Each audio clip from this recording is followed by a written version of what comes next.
Oh, great. Another podcast. But don't worry, I'm not here pretending to teach you anything.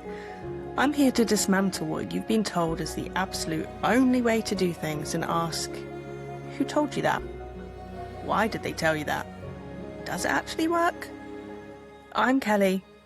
This is information for the jaded, the unconvinced, and the unconventional, where taking the time to finally ask these questions can be more satisfying than having all the answers. When I was starting out, I worked with a few clients who swore by this. Up at 5 a.m, every day, no exceptions. One had built an entire brand around the idea. Started a 5 a.m. club. Another, a genuinely successful award-winning entrepreneur, would always be up before the rest of the world. I've tried it. Properly tried it. For about a year. So today we're asking the question, who told you that you needed to get up at 5 a.m? Why did they tell you that? And does it actually help? So, who told you that? Almost certainly, directly or indirectly, Robin Sharma. Full disclosure, I haven't read the book myself, so this is what a general internet search has uncovered for me. Sharma, a Canadian former litigation lawyer who walked away from law at 25 and built an empire out of personal development books. The 5 a.m. Club is a business fable, a fictional story about an entrepreneur and an artist who meet a billionaire who teaches them his morning routine. It's a legitimate format. Business fables have been around for decades, but it's worth being clear about what it actually is. A story, with lessons embedded in it, not a study. And it worked, spectacularly. Over 25 million copies of his book sold worldwide. He commands speaking fees of up to 6 figures per event. And the courses built around the books are sold at what's marketed as 99% discount off a value of over $17,000. That's quite a lot to gain from convincing the world that a 5 a.m. alarm is the difference between mediocrity and greatness. And as I said, I've tried it. It wasn't because a book I've never read said so. It was actually because we'd just gotten a kitten who wanted feeding stupidly early and was relentless with her licking of my eyelids until I woke up to feed her. So I didn't really have much choice in the matter. And for a while, it genuinely seemed to work. I felt more alert, more energized, less afternoon slumps, and I just felt more on top of things. Except at the same time, I'd also cut down significantly on my caffeine intake. And what I thought was the 5 a.m. routine working its magic was actually just me fixing a caffeine addiction that I didn't know I had. So 2 things had changed at once, and I attributed the result to the one I'd been told would make the difference. And that happens a lot more than people admit. You change a couple of things, one of them works, and you credit the one with the best marketing behind it. So I lasted about a year, and then life happened, as it does. Christmas, summer holidays, sleep patterns naturally drifting. And as I run a service-led business, my clients aren't at their desks until 9 a.m, so getting up at 5 a.m. to be productive meant 4 hours of, well, not much really. There's only so much you can do before the people you work with are actually awake and available. So I tried to get ahead with work. I'd check emails. Sometimes I'd honestly just end up watching telly. It was actually lovely having a window where nobody needed anything from me, but productive, not really. Not in the way that I had been told it would be. If you're a visionary entrepreneur, working on your own ideas, your own creative output with a team to implement underneath you, the time of day might genuinely not really matter. You're not waiting on anyone. But if your work depends on other people responding, collaborating, being available, like mine does, an extra 4 hours alone in the dark isn't really that helpful. It's just being tired earlier than everyone else. When I stopped, I didn't feel guilty about it, which surprised me a bit looking back, but it made sense once I thought about why. Only a couple of people in my life even knew I was doing it, so stopping was as simple as mentioning it in conversation. Nobody questioned it. Nobody cared. Nobody was disappointed. Because nobody's that interested in your sleeping patterns apart from yourself. Which tells you something important about why these things take hold in the first place. The 5 a.m. club only has power if there's a community built around it. The shared identity, the I'm a 5 a.m. person, that's badge that you get to wear. Take away the audience and it's just an alarm going off in the dark for no particular reason. So does it actually work? Let's look at what the evidence says properly. So the NHS recommends 7 to 9 hours of sleep a night for adults.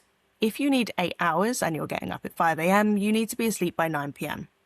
For a huge number of people with families, with evening commitments, with bodies that simply don't wind down that early, that's not really that realistic. Roughly a quarter of people are naturally wired as morning people.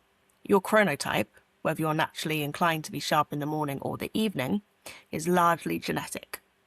So forcing an evening type into a 5 a.m. schedule doesn't make them more like a morning person.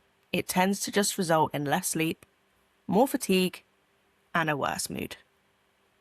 Researchers at Imperial College London looked at data from over 26,000 people using the UK Biobank and found that people who described themselves as evening types actually performed better on cognitive tests than morning types. Morning types consistently showed the lowest cognitive scores in the study. One group scored over 13% higher if they were an evening type. A separate study of MBA students found night owls scored significantly higher on their GMAT entrance exams than early risers, regardless of sex. So what happens if you trade 5 a.m. for, say, 7 a.m. and work later into the evening instead? For a genuine night owl, the research suggests that's not a compromise. It's working with your biology rather than against it. Night owls tend to show an advantage in divergent thinking. That's the kind of open-ended creative problem solving. There's even a small study on professional violinists, I myself play violin, that have found their playing was most stable between midday and 4 p.m, with more instability in their playing first thing in the morning. If this is what really matters here, if we're being properly fair about this, it cuts both ways. Morning larks have been shown to perform better athletically and cognitively in the morning compared to evening or intermediate types. So if you're a genuine early bird and you force yourself to do your best thinking at 9 p.m, you're working against your own biology in exactly the same way that a night owl does at 5 a.m. There's no universally superior time of day, there's just your time of day and everyone else's. So how do you actually find out which one you are? There's a proper tool for it, the Morningness Eveningness Questionnaire. Developed back in 1976 and still widely used in sleep research today. 19 questions, about 4 minutes, and it will place you somewhere on the spectrum from definitely morning to definitely evening. But honestly, you probably don't need a questionnaire to tell you something your body already knows. Think about a day with no alarm, no obligations, nothing you have to do. What time do you naturally wake up at? When do you start flagging? That's usually enough. So what's actually going on with the people who do thrive on early mornings? My honest read, having tried it myself, is that it's rarely about the time on the clock. It's about having a window where nothing is required of you. No emails, no client messages, no one needing a decision. That's genuinely valuable. But that quiet doesn't have to live at 5 a.m. For some people it might be 10 p.m. For some it might be a Sunday morning. The specific hour isn't the magic ingredient, the absence of demands is. And worth saying, the actual research on sleep and productivity points at quantity, not timing. More sleep, properly measured across a working population, correlates with higher earnings and a greater likelihood of being in work in the first place. Not earlier sleep, more sleep. So if getting up at 5 a.m. means cutting into the hours you actually need to be asleep, the evidence suggests you might be working against the very thing you're trying to achieve. So who told you that you need to get up at 5 a.m? A very successful man who built a real empire on a work of fiction. Why did they tell you that? Because a morning routine is sellable in a way that find whatever quiet pocket of time works for your actual life simply isn't. One fits neatly into a book, a course, 100,000 keynote. The other doesn't fit into anything you can charge for. Does it actually work? So for roughly a quarter of the population who are naturally wired as morning people, maybe. For everyone else, the evidence suggests you might just be trading sleep you need for a routine you were told to want. So if you've been forcing yourself out of bed at an ungodly hour that makes you miserable because someone told you that's what successful people do, might be worth asking whether it's actually working or whether you're just never questioned it. I'm Kelly. This is information. Thanks for your time. I promise I won't waste it.